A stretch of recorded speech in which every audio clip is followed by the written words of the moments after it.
Hello students. तो अब तक हमने सेल्स के बारे में पढ़ा है कि सेल्स दो तरीके की होती हैं, एक प्लांट सेल्स और एक एनिमल सेल्स के बारे में हमने पढ़ लिया। सबसे बड़ी सेल के बारे में भी हमने देख लिया कि ऑस्ट्रिच का एग जो है वो सबसे बड़ी सेल है। अब हम देख लेते हैं माइक्रो ऑर्गेनिज्म क्या होते हैं। ठीक है, माइक्रो ऑर्गेनिज्म के बारे में पढ़ते हैं। Some living organism are made up of just one और very few cells. They are so small that they can not be seen with the naked eye. These are called micro organism. कुछ living organism इतने छोटे होते हैं कि वो सिर्फ कुछ सेल्स के बने हुए होते हैं, और वो इतनी ज़्यादा छोटे होते हैं कि हमें हमारी आंखों से वो ऐसे दिखाई नहीं देते। Some microorganism like bacteria and amoeba are made up of just one cell. कुछ माइक्रो ऑर्गेनिज्म जैसे बैक्टीरिया और अमीबा सिर्फ एक सेल के बने हुए होते हैं। Others like some fungi and algae have many cells. They are multicellular. They are found all around us in water, soil, air, and even inside our body. But what do their cells look like? Are they like the plant and animal cell we just learned about, or are they different? To observe the cell of a microorganism, again, we need to use a microscope which magnifies their size and makes them visible to us. अब कुछ जो micro organism होते हैं वो सिर्फ एक cell के बने होते हैं, जैसे अमीबा और बैक्टीरिया, और कुछ ऐसे होते हैं जो बहुत सारी सेल्स से बने होते हैं लेकिन होते हैं बहुत छोटे, जैसे कुछ फंजाई और algae.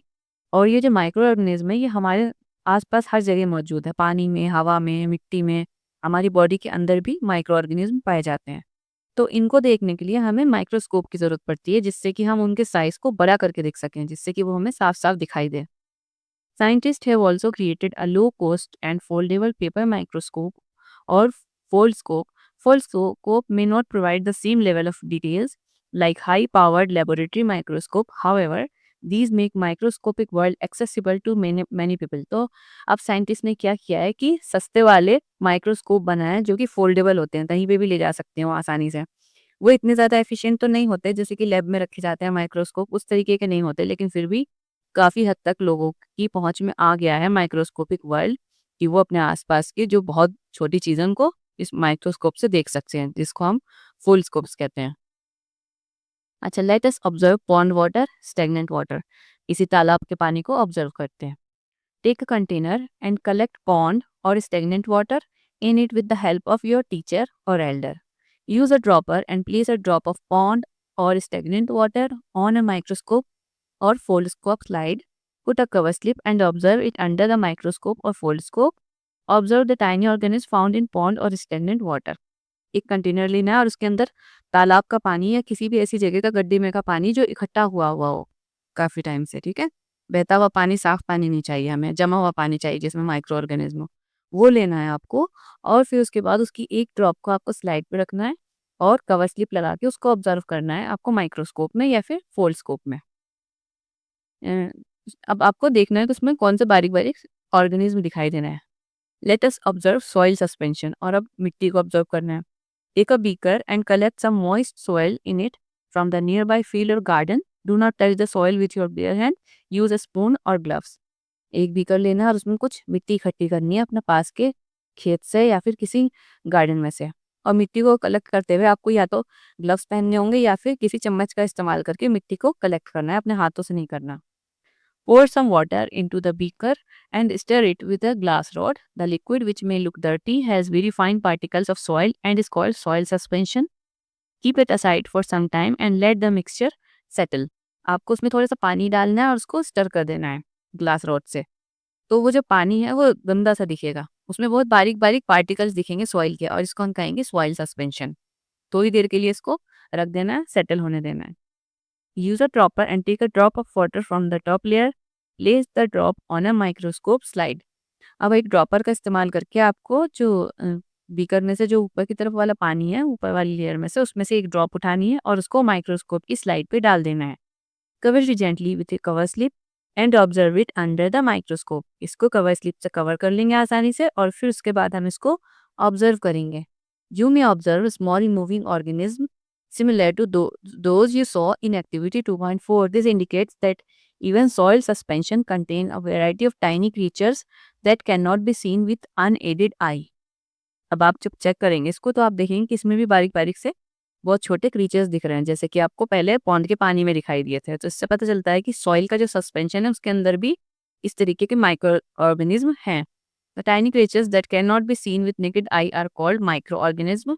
Micro means very small, organism means living being और microbes. तो इस तरीके के बहुत ही छोटे सूक्ष्म जीव जो कि हमें अपने नंगी आंखों से नहीं दिखाई देते, उसके लिए हमें माइक्रोस्कोप की जरूरत होती है, तो उसको हम बोलते हैं माइक्रो ऑर्गेनिज्म या माइक्रोब्स। माइक्रो का मतलब होता है बहुत छोटा और ऑर्गेनिज्म का मतलब तो आपको पता ही है, लिविंग बींग्स। ठीक है, let us studying a group of student studying in grade 8 performed activity 2.4 and 2.5. They also collected information from the library and internet. They record the data obtained from after observing pond water in table 2.1 and the data obtained after observing soil suspension in table 2.2. They identified the microorganism as protozoa, algae, fungi, and bacteria. You can record if you find any of these categories of organism. तो कुछ बच्चों ने activity करी है और जो कुछ भी उनके ऑब्जर्वेशन है वो इन्होंने इसमें लिखे हैं। जो पॉन्ड वाटर में जो जो ऑर्गेनिज्म थे वो कौन से थे, तो देखिए सबसे पहले तो अमीबा, और ये कैसा होता है, सिंगल सेल का बना हुआ होता है, मूविंग और इरेगुलर शेप, इसकी कोई डिफिनेट शेप नहीं होती है, शेप चेंज करता रहता है। फिर है पैरामीशियन जो कि सिंगल सेल का बना होता है, moves from one place to another, movement take place with the help of specialized structure, इनको मूव करने के लिए इनके पास स्ट्रक्चर होते हैं। और थर्ड पे है एल्गी, सिंगल सेल के होते हैं, ग्रीन दिखते हैं क्योंकि इनके पास ग्रीन पिगमेंट होता है और इनके पास भी स्पेशलाइज्ड स्ट्रक्चर होता है। अच्छा, सॉइल सस्पेंशन में क्या क्या देखने को मिला बच्चों को, तो सबसे पहले है ब्रेड मोल्ड जो कि एक फंजाई है, branch filament without chlorophyll having sac like structure, ठीक है, इसके फिलामेंट्स होते हैं जिनकी शाखाएं निकली हुई रहती हैं। और फिर सेकंड नंबर पे है mould, branch filament without chlorophyll, इनमें से दोनों में से फंजाई के पास क्लोरोफिल नहीं होता, ठीक है, ये अपने आप फोटोसिंथेसिस नहीं कर सकते हैं, ये दूसरे पे डिपेंडेंट होते हैं अपने न्यूट्रिशन के लिए। तो मोल्ड पे दिखे उनको, और फिर क्या दिखे, एल्गी, ठीक है, spherical presence of chlorophyll, algae में क्लोरोफिल होता है जो कि ग्रीन पिगमेंट होता है जिसकी वजह से ये फोटोसिंथेसिस कर पाते हैं। फिर bacteria, spherical, comma, spiral, rod shape, कई तरीके के बैक्टीरिया होते हैं मिट्टी के अंदर और जिनकी शेप भी अलग अलग होती है। अच्छा, did you observe any of these micro organism और something different, record in your notebook, अब आपको अपने पास रिकॉर्ड करना है। अच्छा, they are everywhere and we can only see them with a microscope, a device that magnifies them 100 to 400 time. हम इनसे घिरे ही रहते हैं, हर तरफ से ये हमारे आसपास हैं, लेकिन हम उनको देख नहीं पाते हैं क्योंकि उनको देखने के लिए हमें डिवाइस की ज़रूरत होती है, माइक्रोस्कोप की, जो कि किसी भी चीज़ को 100 से लेके 400 गुना तक बड़ा करके दिखाए, तब हम उनको देख पाएंगे। तो microorganism are small in size, they play an important role in our lifes, वो हमारी ज़िंदगी में एक अहम योगदान देते हैं। Viruses are microscopic and acellular. Viruses multiply when they enter a living cell. They may infect plants, animals or bacteria cells and may cause a disease. Viruses जो है माइक्रोस्कोपिक होते हैं और असेल्युलर होते हैं, मतलब उनका डेफिनेट सेल स्ट्रक्चर नहीं होता है, ठीक है, सेल वॉल, सेल मेम्ब्रेन, इस तरीके का कोई स्ट्रक्चर उनका नहीं होता है। जब वो लिविंग सेल के अंदर आते हैं तो फिर वो लिविंग सेल की ही मशीनरी को यूज़ करके मल्टीप्लाई होते हैं, उनके पास मल्टीप्लाई करने की कोई मशीनरी भी नहीं होती है।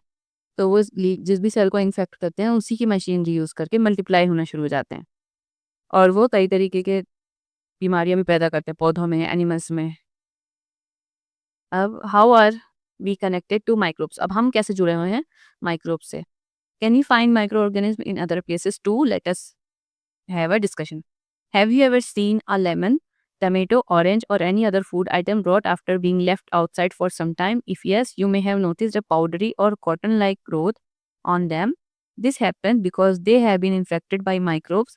But where did these microbes come from? How did they come in contact with the food? तब कई बार हम देखते हैं हमारे घरों में सब्जियां जो बाहर रखी रहती हैं, फ्रीज के बाहर कई बार रख के भूल जाते हैं, तो उनमें क्या आ जाता है, एक पाउडर जैसा स्ट्रक्चर, उसके ऊपर व्हाइट व्हाइट सा ब्लैक सा ही जमा हो जाता है। तो ये आता कहाँ से है? ये माइक्रोब की वजह से आता है कि माइक्रोब जो होते हैं ना, उस चीज़ को खाने की, किसी भी चीज़ को, उनको इन्फेक्ट कर देते हैं। ठीक है, लेकिन वो खाने के कॉन्टेक्ट में कैसे आए? This happens because micro organism can be found everywhere, B it in water, soil, air और इवन इन फूड आइटम्स। ये इसलिए ऐसा होता है कि माइक्रोब जो है वो हर जगह है, मिट्टी में, हवा में, पानी में, ठीक है, हर जगह है। तो जब कहीं पे भी उनको खाने की चीज़ ऐसी मिलती है जहाँ पे उनको न्यूट्रिशन मिल सकता है, तो वो वहीं रुक के और ग्रो करने लग जाते हैं उसी सामान से न्यूट्रिशन लेके। You can use a foldscope or a microscope to explore surfaces of leaves, stems, roots, or any other part to see them. Like plants and animals, microorganisms also show great diversity. Some of them can even be found in extreme climatic conditions such as hot water springs and snow cold zones as well as moderate temperatures. जैसे micro organism के अंदर बहुत सारी diversity देखने को मिलती है, जैसे एनिमल्स में और प्लांट्स में, ठीक है? उसी तरीके से माइक्रो ऑर्गेनिज्म के अंदर भी बहुत सारी डाइवर्सिटी देखने को मिलती है। और ये एक्सट्रीम क्लाइमेटिक कंडीशन में, ऐसी जगहों पे जहाँ पे आम जीवन की हम कल्पना भी नहीं कर सकते, वहाँ पे भी माइक्रो ऑर्गेनिज्म पाया जाता है। जैसे कि गर्म पानी के झरने, ठीक है? बहुत ठंडी वाली जगह है जहाँ पे बर्फ रहती है हर वक़्त, वहाँ पे भी, और मॉडरेट टेम्परेचर में, यानी हर जगह मौजूद हैं ये। You already know some of these organisms live inside our bodies, especially in our gut. आपको पता ही है कि कुछ ऑर्गेनिज्म हमारी बॉडी के अंदर भी रहते हैं और स्पेशली हमारे गट के अंदर, यानी हमारे पेट और खाने का जितने भी पाचन तंत्र है उसमें। इन ग्रेड 7 यो आपने पढ़ रखा है that our intestine has many bacteria that help in digestion like plants and animals microorganism vary in shape size and structure. तो क्लास 7 में आपने पढ़ रखा है कि जो बैक्टीरिया होते हैं वो हमारे खाने को पचाने में हमारी हेल्प करते हैं।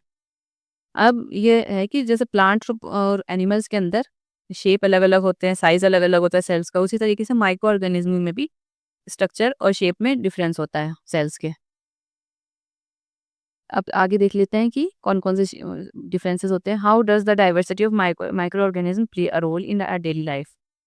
How do they clean the environment? वो एनवायरनमेंट को कैसे साफ करते हैं? Key players in cleaning the environment? ये माइक्रो ऑर्गेनिज्म जो है हमारे एनवायरनमेंट को क्लीन करने में किस तरीके से अहम भूमिका निभाते हैं। Let us do take an empty container and fill it halfway with garden soil, add some fruit and vegetable piece to the container, thereafter put a layer of soil on it and leave it aside. एक खाली डब्बा लेना, उसके अंदर आधे में मिट्टी भर देनी है, उसके ऊपर कुछ फल के छिलके टुकड़े, ठीक है, वेजिटेबल्स के छिलके वो डाल के उसको ढक देना है मिट्टी से। After 2 to 3 weeks observe the changes that have taken places. तो 2-3 दिन के बाद आपको चेक करना है कि उसमें क्या परिवर्तन हुआ है। Do you observe any differences in the contents of container? You may find that peels of fruits and vegetables have turned into dark colored material. This is manure. आप देखेंगे कि वो जो छिलके हैं वो एक गहरे काले रंग के खाद में परिवर्तित हो चुके हैं, जिसको मैन्योर बोलते हैं, which is rich in nutrients and help increase the fertility of soil, जो कि न्यूट्रिएंट्स में रिच होते हैं और जो भूमि की जो उपजाऊ क्षमता होती है उसको बढ़ाते हैं। But how did the peels of fruits and vegetables turn into manure? लेकिन ये जो छिलके हमने डाले थे वो खाद कैसे बन गए? In activity, you saw that soil contains various kinds of microorganisms. Some of these microorganisms, like fungi and bacteria, act on plant waste and slowly break it down into simpler, nutrient-rich manure. तो आपने देखा है कि मिट्टी में कई तरीके के माइक्रो ऑर्गेनिज्म होते हैं जो कि क्या करते हैं, प्लांट वेस्ट को धीरे धीरे तोड़ते रहते हैं, ठीक है, उसको पचाते रहते हैं एक तरीके से, जिसकी वजह से लास्ट में वो सड़ के गल के खाद बना देता है। You may have seen gardeners in your school or in field near your house collecting dry leaves and plant waste and putting them into pits. Do you now understand why do they do this? आपने देखा होगा कि माली जो होते हैं घरों में या फिर स्कूल में, वो क्या करते हैं, सूखी हुई पत्तियों को इकट्ठा करते रहते हैं और एक गड्ढे में डालते रहते हैं। वो इस ऐसा करके क्या कर रहे होते हैं, वो भी खाद बना रहे होते हैं, ठीक है। ये जो पत्तियां होती हैं, सूखी पत्तियां, गली हुई पत्तियां, ये भी खाद का काम करती हैं, जिससे कि पौधों को न्यूट्रिएंट मिलता है। Our scientific heritage, ancient Indian texts, particularly the Vedas, have reference of the word Trini, which means different tiny entities, including Drishya and Adrishya. Various Vedic texts mention their beneficial and harmful effect. Atharvaved also refers to Krimi. तो पुराने वेदों में हर जगह micro organism के बारे में creamy लिखा हुआ आया है। तो उसमें से कुछ तो ऐसे होते हैं जो हम देख सकते हैं, जिनको दृश्य कहा गया, और जो नहीं दिखते उनको अदृश्य कहा गया। If you look around carefully, you might see decaying plants and fallen leaves stored in container lying in the garden disappear after some time from the surrounding. This is because microorganisms break down and turn them into simpler substance rich in nutrients. These nutrients go back to the soil and helps plant grow better. आपने देखा होगा आसपास में जो पत्तियां पड़ी रहती हैं वो धीरे धीरे गायब होती रहती हैं। तो क्या होता है, उनमें भी यही होता है कि जो माइक्रो ऑर्गेनिज्म होते हैं वो उनको उनका ब्रेक डाउन कर देते हैं और उनको सिंपलर सब्सटेंस में बना देते हैं, जिससे कि वो दूसरे पौधों के जो जीवित हैं में उनके काम आ जाते हैं और वो न्यूट्रिएंट्स जो है वापस से सॉइल में चले जाता है। Microorganism also decompose bodies of dead animals. Some microbes help recycle the waste and return important nutrients to nature. जो डेड एनिमल्स होते हैं उनकी बॉडीज़ को भी ख़त्म करने में माइक्रो ऑर्गेनिज़्म का योगदान है। Manure formation occurs at optimal temperature and appropriate moisture level. अब जो खाद जो बनती है उसके लिए एक उपयुक्त तापमान होना चाहिए और नमी होनी चाहिए। Isn't it interesting? By now, you must have understood that bacteria and some fungi are types of microorganisms that play an important role in our lives. And guess what? These helpful bacteria can also decompose animal waste like dung. ये जो bacteria हैं ये animal waste को भी decompose करते रहते हैं, खत्म करते रहते हैं। We can also infer that microorganisms not only help in plant growth but also clean our environment by breaking down waste. ना केवल ये सिर्फ प्लांट ग्रोथ के लिए ज़रूरी है बल्कि ये हमारे एनवायरनमेंट को भी साफ़ करते हैं जिसमें कि डेड एनिमल्स को ख़त्म करते हैं, एनिमल्स के वेस्ट को ख़त्म करते हैं। इस तरीके से ये हमारे एनवायरनमेंट को क्लीन करते हैं। तो माइक्रो ऑर्गेनिज़्म के बारे में आज बस इतना ही। मिलते हैं नेक्स्ट वीडियो में। Thanks for watching.